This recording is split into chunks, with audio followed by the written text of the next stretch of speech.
In front of me is VIVO V60 Lite, and today I would like to show you how you can change sleep time to never.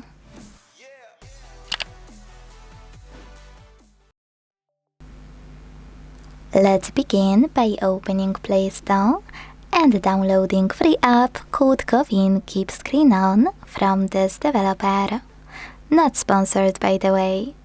When your app is ready, you can launch it and hit OK in Welcome pop-up. Then tap on Timeout to make sure Infinite is on,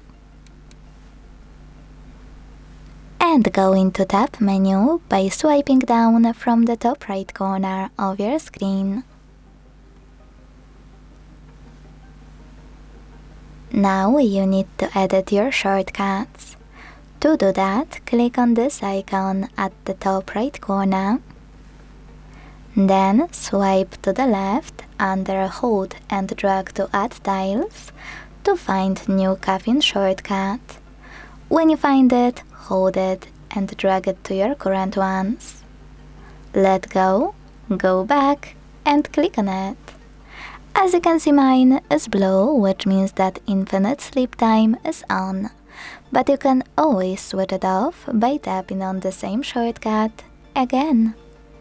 Thanks so much for watching. If you enjoyed this video, leave a like, comment and subscribe.